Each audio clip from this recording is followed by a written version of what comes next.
पूज्य गुरुदेव भगवान सन्यासी बाबा की जय श्री राम। क्या गुरु करण या गुरु बनाना या गुरु मंत्र लेना आवश्यक है? आवश्यक है तो क्यों है? गुरु मंत्र लेना आवश्यक है और बिना गुरु मंत्र लिए क्या ईश्वर के दर्शन और मुक्ति नहीं मिलती? इस तरह तमाम तरह की भ्रांतियाँ हमारे समाज में फैली हुई है।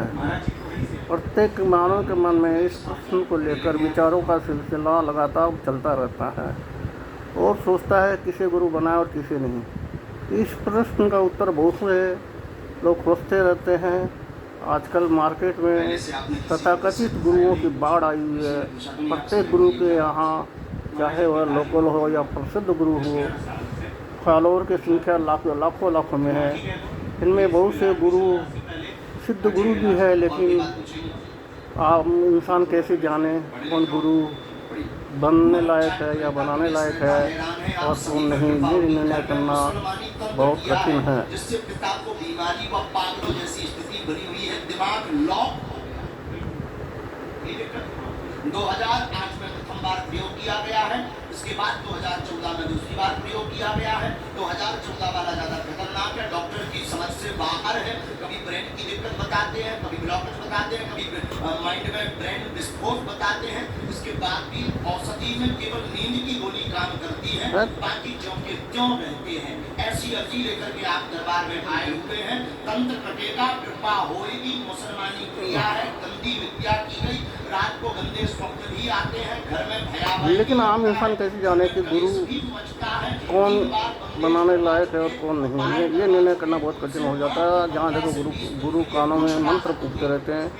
निर्णय करना बहुत कठिन है। प्राय अपने शिष्यों की संख्या बढ़ाने में लगे हुए, लेकिन देश और समाज के कल्याण और विकास और निर्माण के कार्य में लगे हुए। जगह जगह गौशाला, कीर्तन, भजन, आध्यात्मिक ज्ञान और शिक्षा, मानव कल्याण हेतु कार्यरत है। सभी धर्म ग्रंथों की एक ही परिभाषा, सभी सनातनी धर्म ग्रंथों का निचोड़ एक ही है कि शिव सत्य है, ब्रह्म सत्य है, ईश्वर सत्य है, बाकी वस्तु या कोई मायने नहीं रखती। शिव सत्य है, संसार मिथ्या है। इस ईश्वर कुछ भी ना जानने की जरूरत है और ना ही मानने की जरूरत है। जहाँ कथाएँ होती है, सत्संग होता है, वहाँ यही तो बताया या सिखाया जाता है। ईश्वर के स्वरूप और दर्शन के बारे में मन और ध्यान से उनके प्रवचन को सुनकर अपने व्यवहार और स्वभाव में परिवर्तन करना चाहिए।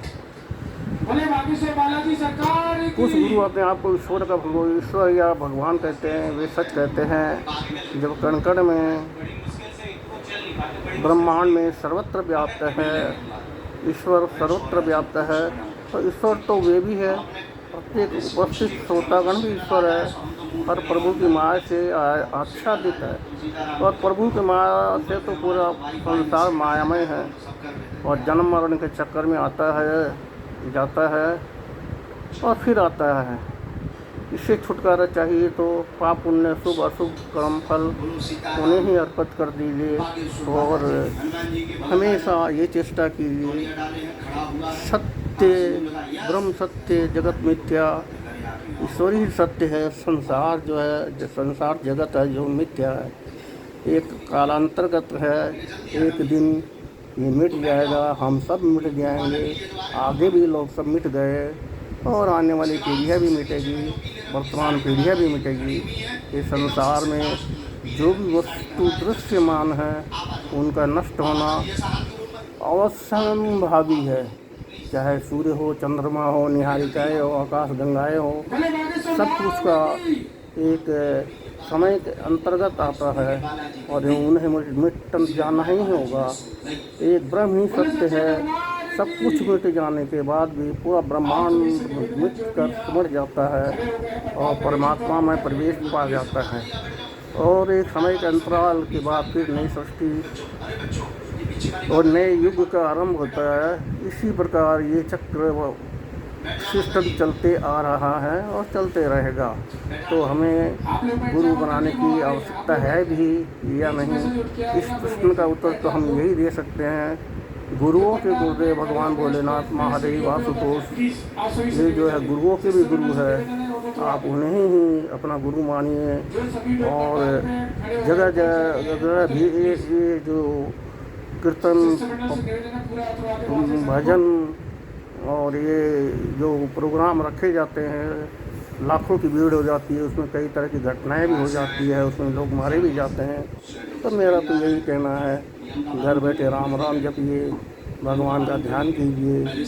भगवान पूरे ब्रह्मांड में समस्त जगह है, वो आपके साथ उस समय भी मौजूद है, आप जहाँ भी जिस समय भी रहते हैं, लेकिन साथ में आपके कर्म भी उस वक्त आपके साथ रहते हैं।